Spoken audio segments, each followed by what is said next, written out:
Welcome to Knackerbox Garage, a Scratchy Pants production. It's late in the day and we're back to the Guzzi.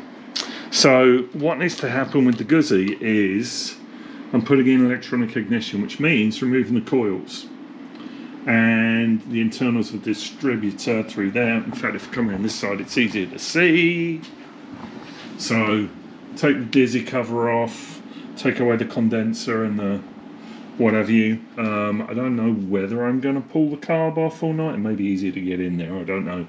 But I've got two sets of coils that need to come off because the tri-spark that I'm going to put on this comes with a new coil. So I've got to kind of figure out if I'm going to make some kind of fancy mounting to put it on here or somewhere else, or how I do it, maybe off the back of the voltage regulator, maybe off the back there with something. Either way, there's room, there's going to be room in there to do this, and it looks like I maybe could do it off the back there, I don't know. Anyway, there's plenty of places where I can do this. So what I'm going to do, I've got the instructions up on the computer. I'm going to pull off the cap, take the points out. That's the first thing it tells you to do, and the mechanism, the auto advance mechanism, and then I'm going to pull the coils out. It's funny, I just got the original I went to see the previous owner, the guy that bought this brand new, and he gave me the original owner's manual, and the setting of the ignition is somewhat different to what I've tried to do here. So who knows what the correct ignition should be. Tri-spark unit comes with much better instructions because you're lining up two lines that are easily marked or easy to see. I'm expecting this to be a much more reliable unit. And once I've got it right, that's it. I don't need to worry about anything else. So that's what I'm going to do.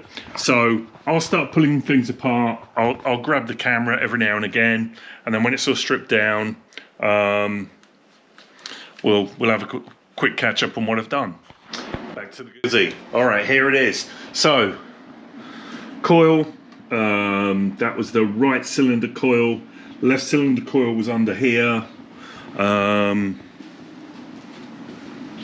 Distributor, we've just got the base plate here.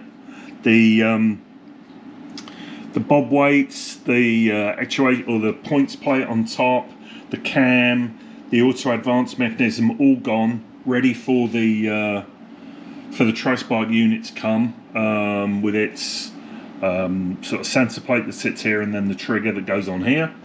And the stuff that I've taken off, points, bob weights, advance mechanism, two condensers, sorry, two coils and leads.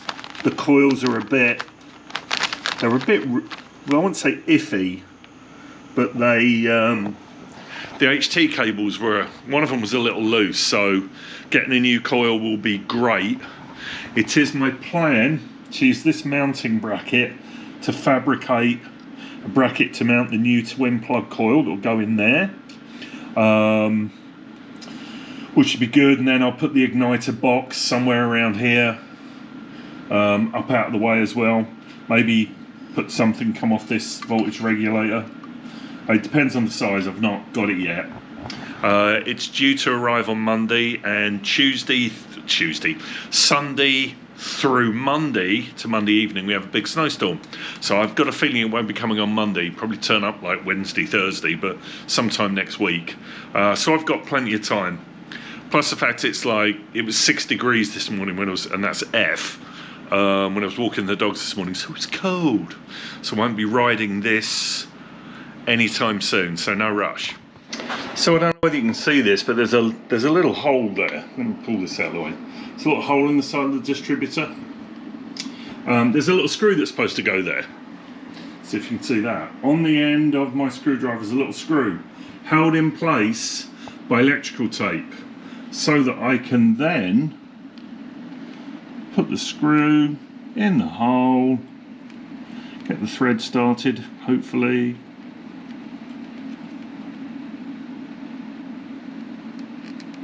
And then pull the screwdriver away, leaving the screw in place so I can tighten it properly. without losing the screw. So a little shop trick for you. Electrical tape does wonderful things. All right, so I'm still waiting for the ignition. Let me look at you. I'm still waiting for the ignition to show up. Actually, if we have a look out the window, today's the day of the great storm. It's just started snowing.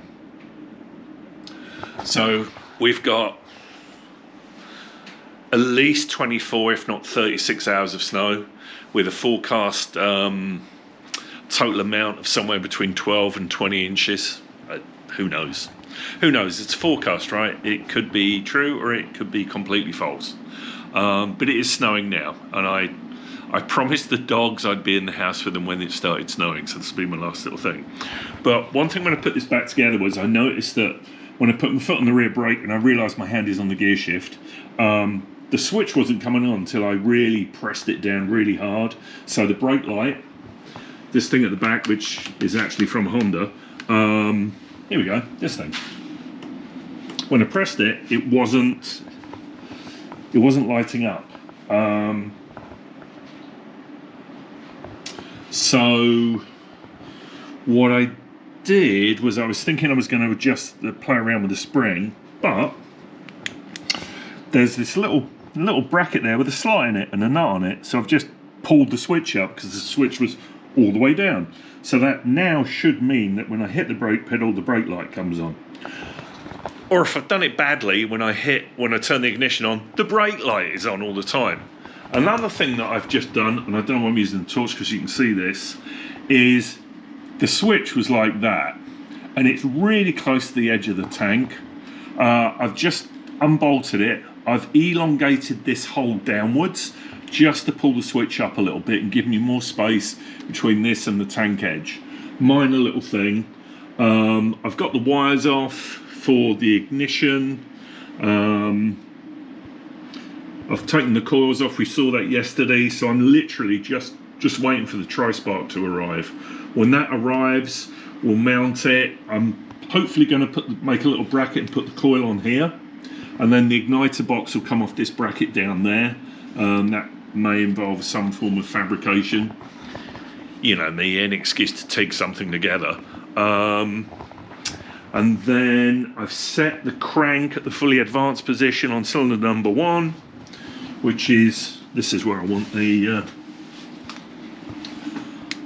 I've put a mark. You can just see the, well, I don't know if you can see the line. There is a line there. Is there a line there? Yeah, there's a line.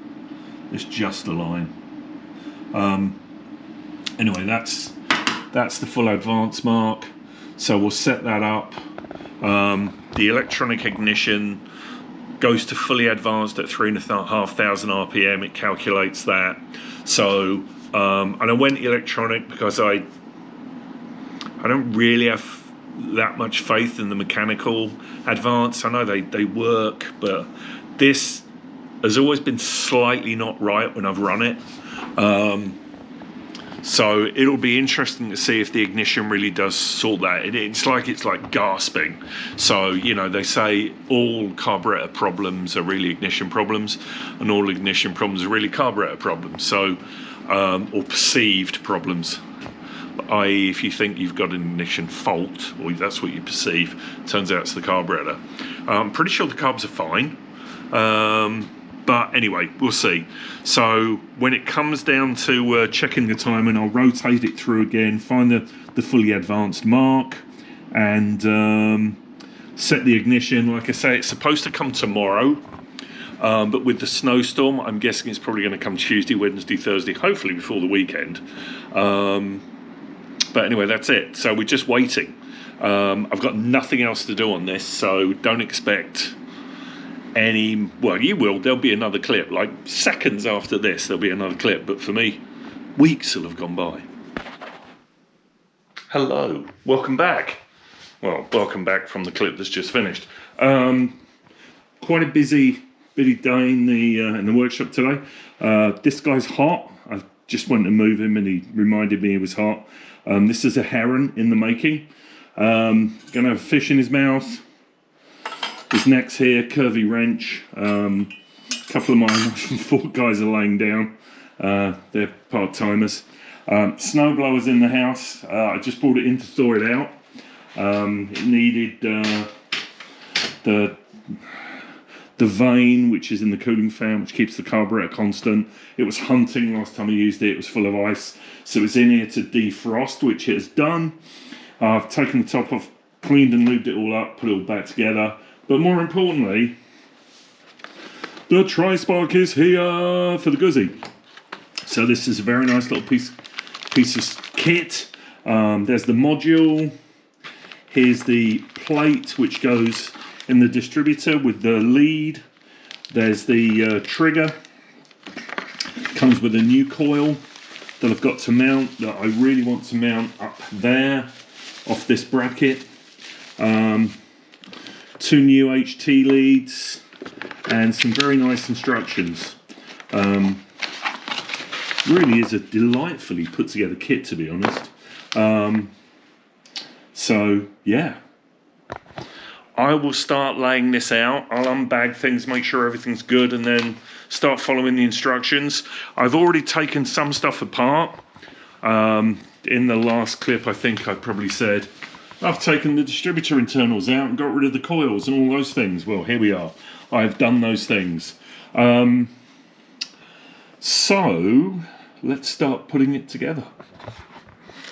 All right. So here's the tri-spark unit. Is the trigger, which is that 2-pointy thing, and the sensor. Very nice plate. It's really, really nicely made. Now I'm not endorsed by Tri-Spark. I just bought this with my own money. I've got Paz on my Triumph, or one of my Triumphs, which is New Zealand. This is from Australia. Stuff from the Antipodes. It's really made really well. Line it up. It's on the line. Let's just, I don't want you to see the line. I put a dot there. You can just see the line. And when I rotate the engine and go back,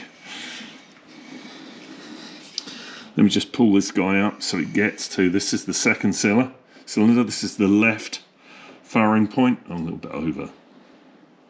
Come back. That's about there. And we have a look. You can just see the line. Bang on line. So, absolutely superb. Flip him over, come to the other side, get him in place, and back on the line. That's the easy bit. I've got to mount the coil and put an earth in. I'm probably going to use one of these. I can't point to it. There's a couple of mounting bolts down here. I think they're 8mm. That to me looks like a perfect place to put an engine ground and maybe mount the coil, or off here. The control box should be, let's have a look. This comes, I think they like you to put that with cable ties on the frame like this, which I can do, I guess. I don't really want it banging around though. So I can put some Gorilla Tape on the back, and then the coils are here. I haven't even pulled that out of the bag yet. It's in the bag. Let's have a look. So that's a very nice little coil unit.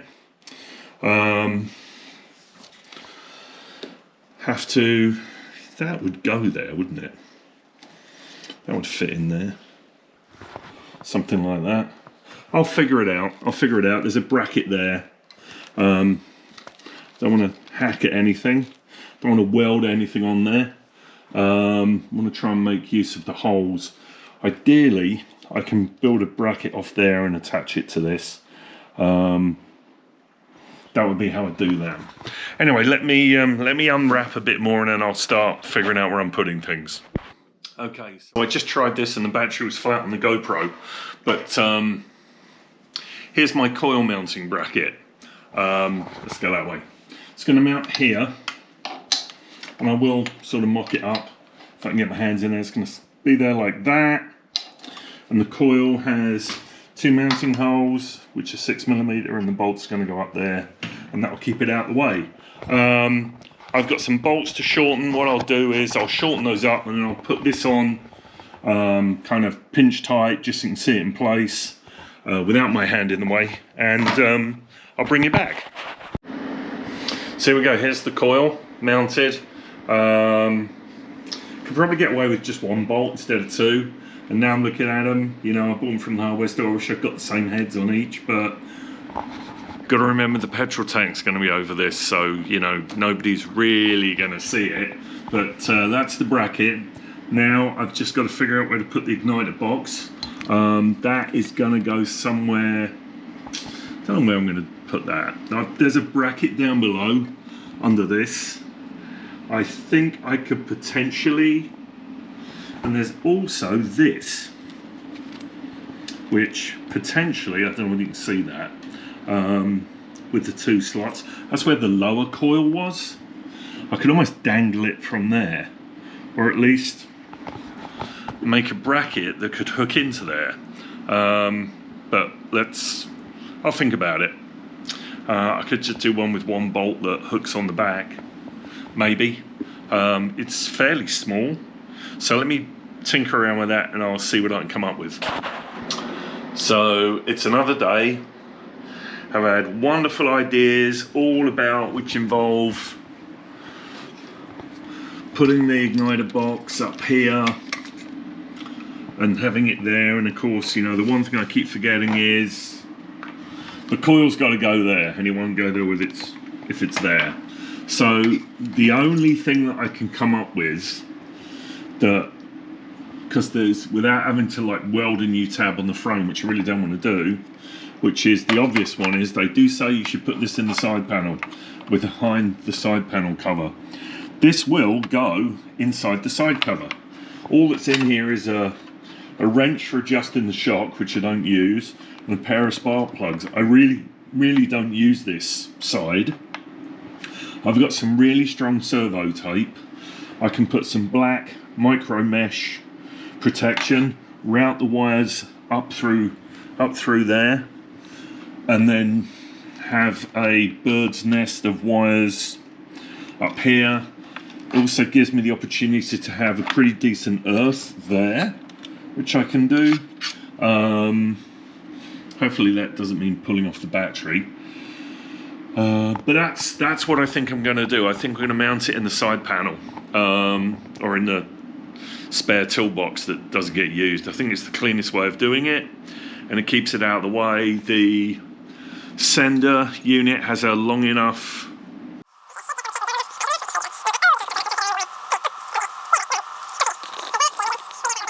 I don't think I need to. That should give me, with that up, that should give me enough room to do that. And I can always have an extender cable on this for the ground and put it somewhere else. That gives me a good, I've seen people put them on the cam covers, and I don't want to do that. I want it somewhere where I just put it on and it's on.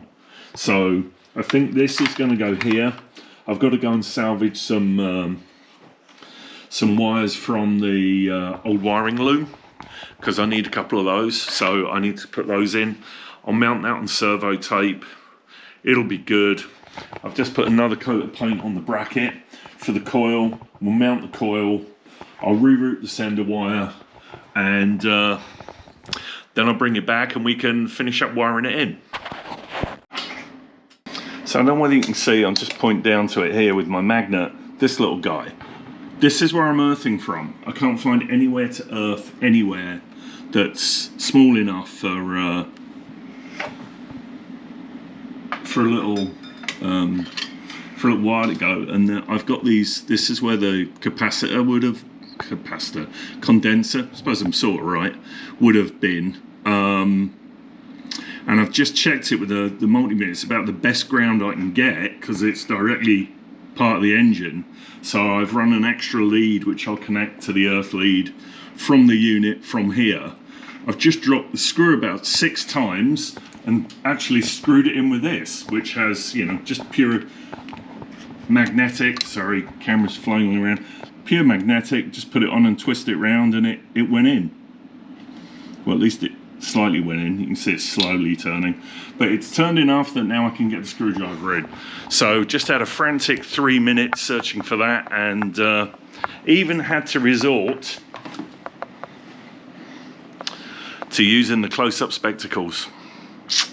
Getting old sucks.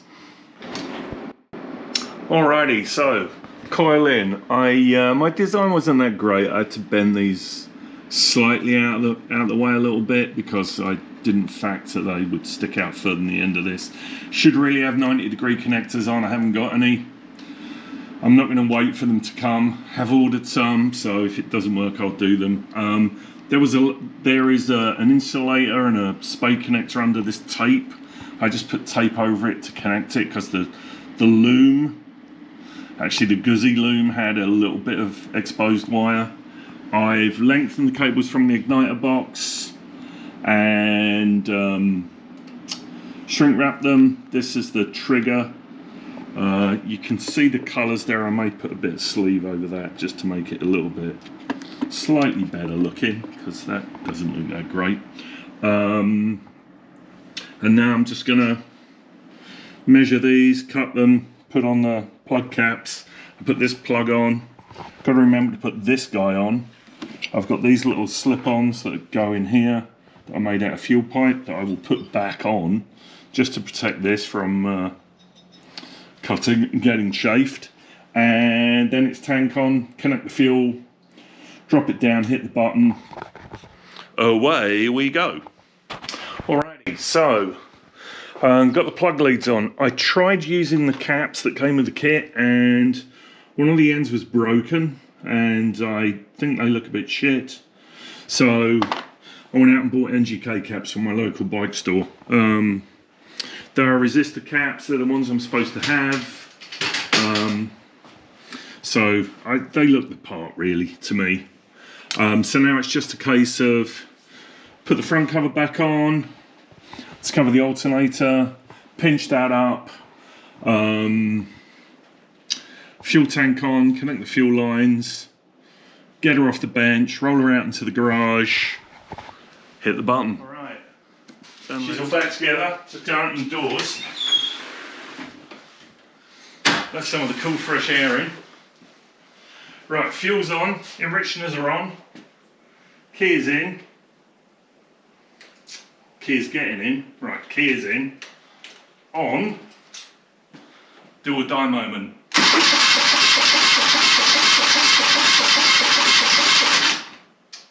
Had it turned off.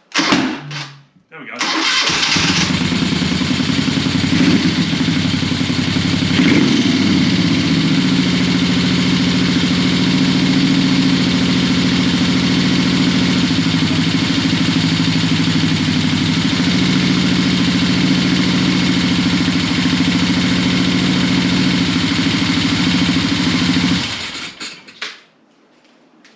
Bloody engine on off was off, so I pumped neat fuel into the pipe, which is why it popped. So anyway, I call that a success. Obviously riding is what needs to be done, but ignition's tight. I did check the valve clearances just before I fired it up, just to make sure. I don't know whether the footage of that is before this or whether I just omitted it, because watching me do valve clearances isn't very exciting. That's it. That's the end of the Guzzi. Or, well, it's the end of this particular bunch of videos on the Guzzi. Next up is the Rickman, which has got a bit of an oil leak. I don't know what I said I was going to put on the bench last time, but I think it's going to be the Ricky. So, but I'm going to wait till there's a bit more warmer weather, so there'll be a bit of hiatus. You probably won't notice because I think this is going out on like March 16th or something. So I've probably done a few things since then, seeing as this is the very last day of January. So I've got at least 2 months to do stuff. Thanks very much.